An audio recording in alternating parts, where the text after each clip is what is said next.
Hello, everyone. Welcome to Inconvenient Truth. I'm your host, Jennifer Zeng. Today, I will discuss several critical issues. These include why there is a fervent spread of rumors about Xi Jinping suffering a stroke, the key takeaways from the CCP's third plenary session that concluded yesterday, whether Xi Jinping's authority was diminished during the session, and the potential consequences for China if Xi Jinping were to die suddenly.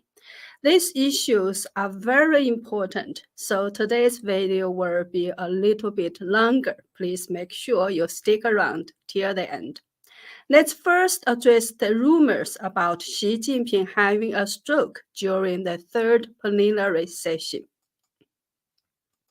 On the day the third plenary session concluded, which was yesterday, July 18th, the evening news broadcast by CCTV showed for the first time some footage from the meeting. It depicted Xi Jinping and other CCP leaders entering the venue together and raising their hands in unison. The video also captured Xi Jinping wearing a different jacket while participating in a group discussion, indicating that the footage was from another day. Thus, based on this video, it is improbable that Xi Jinping suffered a stroke and was hospitalized on the first day, unless he was treated and returned the same day. But why are people so eager to learn about and spread the stroke rumor? I think there are four reasons. The first reason is the lack of transparency in the information provided by the CCP. We all know that the third plenary session started on July 15th, and the rumor about Xi Jinping suffering a stroke also appeared on the same day. However, from the opening day until the conclusion of the session yesterday, for nearly 4 days, the authorities failed to publish any photographs or videos from the event. So during the several days when the rumor was spreading, nobody had any evidence to disprove the rumor. In the meantime, the CCP has implemented extraordinary measures for controlling information during the session. Former CCP official Du Wen revealed that the mobile phones of all attendees were confiscated. Additionally, the venue is experiencing significant electromagnetic interference and intense radio surveillance. Also, no one is allowed to get close to the meeting venue. Moreover, the Central Propaganda Department must organize all news reports uniformly. Furthermore, before publication, all articles require centralized approval from the CCP's central office. Numerous media reporters are present at the location, yet no comprehensive reports have been released until the closing day. Only CCTV cameras have permission to be there. However, live broadcasting is prohibited. Thus, the nature of the meeting is more akin to that of an underground party or a mafia-like organization instead of a conventional ruling party. Given those opaque practices, it's difficult to fault people for seeking information through alternative means. Observers note that the CCP's secretive governance has led to a monopolization and closure of information, with the spread of rumors playing a crucial role in challenging this monopoly. Each time when the CCP is forced to debunk a rumor, it is like prying open the CCP's dark box and exposing its opaque operations. Ironically, the CCP's efforts to suppress rumors only highlight its fear of the truth and its denial of the public's right to be informed. In a regime rife with falsehoods and deceit, rumors often become the sole channel through which the public can access genuine information. This situation starkly mocks the CCP's hypocrisy and incompetence. The second reason is that a major unusual phenomena did occur in the course of this third plenary session. That is, a 10,000-word article touting Xi Jinping, published by Xinhua on the day of the opening of the third plenary session, was deleted in its entirety the next day, July 16th. It was cleaned up so completely that you can't find any trace of it at all on Chinese search sites. It is understood that this long article was meant to be a tribute to the session. It must have undergone extensive vetting and meticulous editing before publication. So why was it deleted? Right now, nobody knows. The third reason is the public's growing impatience for change. For instance, on July 15th, searches for the term stroke on China's search engine Baidu surged dramatically, only to be subsequently censored. This surge indicates a shift in the mindset of the Chinese populace, lacking the means to dismantle the CCP's regime. Their sole hope rests on the potential opportunities that might arise from the dictator's death. That is to say, the desperate Chinese people is placing their hopes on the abrupt demise of an individual, seeing his death as the only solution to the current political stalemate. This is indeed a very sad situation for the Chinese people. Internationally, there are also quite a few who wish that this dictator could go away sooner. The fourth reason stems from the structure of the CCP itself. Unlike in the United States, where the succession is clearly defined by law in the event of the president's sudden death, preventing significant political turmoil. However, the CCP system lacks mechanisms for leadership succession, and Xi Jinping's elimination of term limits not only signals his intention to remain in power forever, but also leaves no appointed successor. Consequently, any health issues he might face could unpredictably disrupt both China's political landscape and global affairs. Given these circumstances, people have to show extra concern about the health of Xi Jinping, the dictator, right? Critics argue that the 5,000-word communique from the third plenum lacks any meaningful content and fails to offer any valuable proposals.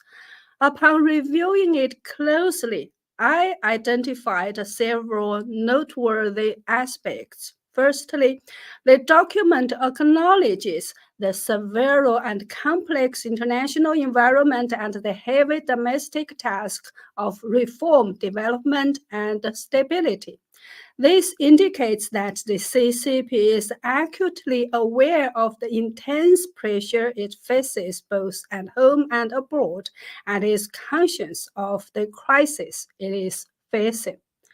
Secondly, the communique, while reaffirming commitment to Marxism, Leninism, and Mao Zedong thought, unusually references other CCP leaders such as Deng Xiaoping, Jiang Zemin's three represents, and Hu Jintao's scientific outlook on development before concluding with the need to fully implement Xi Jinping's thought on socialism with Chinese characteristics for a new era. In many recent official CCP documents, after mentioning Mao Zedong, they jump straight to Xi Jinping with no mention of the three leaders in between. So the fact that they added them back suggests that Xi Jinping may be experiencing pushback from other party factions. Thirdly, the communique addresses the need to both liberate and regulate the economy, steadfastly consolidating and developing the state-owned sector while equally supporting the growth of the non-state sector, aiming to establish a unified national market. However, it is evident that the primary focus is on creating this unified market and enhancing regulatory measures. Fourthly, it discusses employing a national approach to advance science and education, reflecting the CCP's awareness of its technological lack and the pressures of US sanctions. So the CCP's next step is to focus on achieving breakthroughs in high-tech fields. The communique also highlights the emerging technical revolution and industrial transformation, acknowledging the opportunities and challenges posed by the rise of AI. Furthermore, it emphasizes maintaining the party's absolute control over the military, achieving the military's centennial goals, building a modern socialist country, and striving for the second centennial goals through Chinese-style modernization to drive the great rejuvenation of the Chinese nation, etc. This suggests that the CCP continues to harbor ambitions of reclaiming Taiwan and achieving global dominance. It also indicates that Xi intends to remain in power forever, as the goal for 2049 has already been laid out. However, overall, Xi Jinping's name is mentioned only 6 times, down by 1/3 from the 9 mentions in last communique, indicating potential internal opposition and constraints on his personal rule.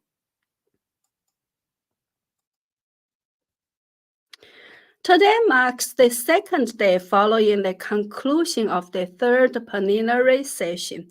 As I searched for any new images or videos related to Xi Jinping, I encountered some unusual findings. Firstly, both Xinhua News Agency and CCTV, China Central Television, released a report stating that Xi Jinping had chaired a meeting, but it was dated May 20th. Initially, I thought that Xinhua had made an error with the date and even posted a mocking comment about it. However, upon closer examination, I realized the date was correct. The meeting did indeed take place on May 20th, but it was only reported today. The second intriguing observation is on Xinhua's website, at the top, it still features Xi Jinping, though it pertains to old news about his activity on May 20th However, in the right section of the news headlines, which displays today's most significant news, nearly every top leader is featured in an article about what they are doing today, including Li Qiang, the CCP's premier, Zhao Leji, chairman of the Standing Committee of the National People's Congress, Wang Huning, chairman of Chinese People's Political Consultative Conference, Ding Xuexiang, first-ranked vice premier of China, and Li Xi, secretary of the CCP's Central Commission for Discipline Inspection. I have never before observed so many names of CCP top leaders being squeezed into the same highlighted section simultaneously. The scenario remains unchanged on CCTV. Today's main stories from first to last cover Xi Jinping, but also about the same old event on May 20th, and then Li Qiang, Zhao Leji, Wang Huning, Ding Xuexiang, and Li Xi. For both Zhao Leji and Wang Huning, there were 2 articles about them. But did you notice who is absent from these headlines? Cai Qi, Xi Jinping's closest ally, the current first-ranked secretary of the Secretariat of the CCP, fifth-ranking member of the CCP Politburo Standing Committee. His name is nowhere to be seen today. There's also another phenomenon. Today, Nguyen Truong, the General Secretary of the Communist Party of Vietnam, passed away. The Central Committee of the Chinese Communist Party sent a condolence message to the Central Committee of the Communist Party of Vietnam, but Xi Jinping did not personally send a condolence message. Historical records indicate that Xi Jinping sent personal condolence messages following the deaths of 3 former general secretaries of the Communist Party of Vietnam. He also sent a condolence message after the passing of Cuban leader Fidel Castro. However, this time he did not send a personal condolence message. Why is that? Therefore, analyzing the subtle shifts in the communique from the third plenary session, we can reasonably say that after some intense internal struggles, Xi did lose something. He is no longer the sole leader. Now, what could the scenario be if Xi Jinping were to suddenly pass away? An analyst writing under the pen name Quantum Leap predicted the following. Initially, the upper ranks of the CCP would be thrown into disarray due to the lack of a contingency plan. The primary concern would be the succession of Xi's power. Would there be a collective decision to appoint a temporary successor, or would the powers be temporarily divided among all the members of the Standing Committee? Currently, the various factions within the CCP refrain one another, preventing any single faction from dominating. Interestingly, Xi Jinping, in an effort to maintain balance of power, deliberately shuffled the power hierarchy among the Politburo Standing Committee members. The second-ranked Li Qiang holds the role of the premier with no actual power, whereas the fifth-ranked Cai Qi wields considerable authority. In fact, his power is second only to Xi Jinping among the 7 members. This disordered setup has planted the seeds for potential chaos following Xi Jinping's death. At this juncture, Cai Qi's group is posed to become the center of fierce power struggle. Should it join forces with Wang Xiaohong's force from the Ministry of Public Security's Special Service Bureau, this alliance could swiftly become a dominant faction. In this violent conflict, the Xi family's influence is likely to be the first to be eradicated. The explanation is straightforward. The nation has long been sick of this status quo, and the party is sick of Xi Jinping's leadership. All the terrible acts committed under Xi's rule, including those by previous party leaders, are expected to be shouldered by the Xi family. So its fate will be far grimmer than that of Mao's, potentially leading to their total annihilation. Conversely, if neither of the rest of the CCP Standing Committee nor the Xi family can control the whole situation on their own, the final deciding factor will be the military. The preferences of Zhang Youxia and He Weidong, the two vice chairmen of the military commissions, are critical, particularly Zhang Youxia, because his qualifications, capabilities, and connections are much stronger than He Weidong. Therefore, whichever gang he chooses to support will be able to control the situation. Additionally, another significant force comprises the CCP elders and the privileged groups of the second and the third Red generations. They are the most likely to form an alliance with the military. Should they do so, the Xi family and Cai Qi's faction would be the first targets for them to eliminate. The internal dynamics within the party are as described, but what about outside the party? The real spectacle unfolds externally. The CCP regime resembles a dam on the brink of collapse. The internal divisions and brutal infighting among the upper ranks could lead to the dam's breach, potentially triggering a popular revolt. Regarding the potential changes among the populace, two significant trends may emerge. Firstly, a variety of local autonomous organizations are likely to proliferate rapidly, beginning in the affluent coastal regions south of the Yangtze River and then spreading northwards.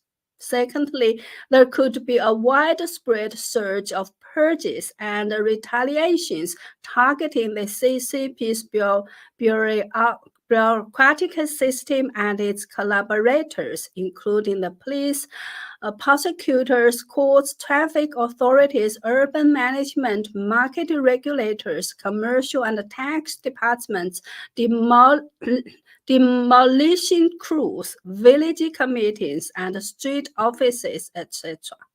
At that time, if local grassroots organizations fail to keep pace, the society could face considerable instability, and the deep-seated tensions between the Han majority and various ethnic minorities might simultaneously come to the forefront. This scenario is particularly concerning. Okay, so the above are the views of that author. What are your thoughts? Personally, I'm not as pessimistic. I believe that if the CCP's power structure collapses, it is unlikely that the new leadership would want to uphold the CCP's legacy. The extent and intensity of internal conflicts among the populace would be limited. If a robust force could quickly emerge to stabilize the situation and seek international support, it might be possible to prevent widespread chaos or conflict. The military has always been expected to remain absolutely loyal to the party. However, without the party's command, it is improbable that the military would randomly target civilians. What do you think? Please share your opinion in the comments.